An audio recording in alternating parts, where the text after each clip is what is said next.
My name is Anna Carter.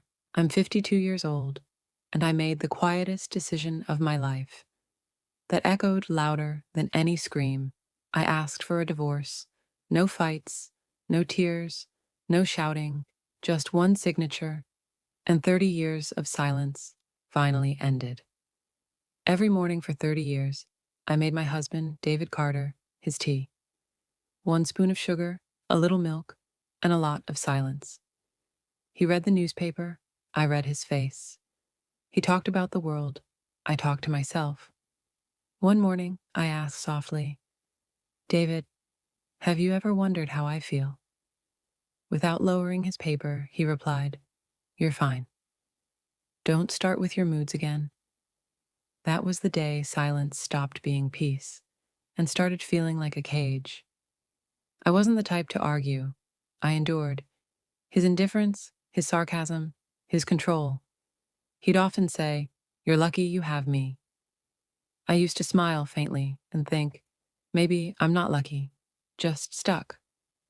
One night, my daughter Emily said, Mom, why do you let him treat you like that? And I whispered, Because families stay together.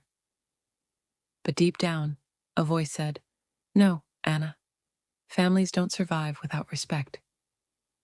One evening, after another argument, David looked at me coldly and said, You're nothing without me. Something inside me broke, quietly, permanently. I looked at him, really looked, and saw a stranger. Love hadn't faded overnight. It had been dying slowly, one insult, one dismissal, one silent dinner at a time. One evening, after another argument, David looked at me coldly and said, You're nothing without me. Something inside me broke, quietly, permanently. I looked at him, really looked, and saw a stranger. Love hadn't faded overnight. It had been dying slowly, one insult, one dismissal, one silent dinner at a time. David was furious. You'll regret this, Anna. Who do you think you are? I answered quietly. I'm the woman you stopped seeing years ago. In court, the judge asked, Are you making this decision of your own free will? I said, For 30 years, I lived by someone else's will. This time, it's mine. When I signed the papers, my hands trembled, not with fear, but freedom. The first few weeks were strange. The house was too quiet.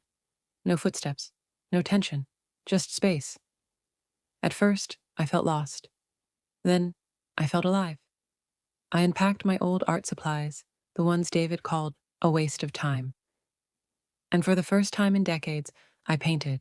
A door, half open, sunlight pouring in.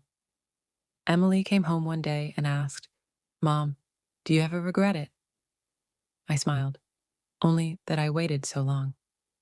I took her hands and said, Promise me something. Never let anyone make you forget your worth. She whispered, You're brave, Mom. I replied, No, honey. I'm just finally awake. I dropped Carter from my name. Just Anna. I opened my first art exhibit, called Silent Colors. Every painting told a story of a woman who had learned to live without applause, but with truth. After the show, a woman approached me in tears. Your painting saved me, she said. And for the first time I realized my silence had become someone else's strength. Now every morning I make tea, for myself. I don't wait for anyone to come home. I don't wait to be seen.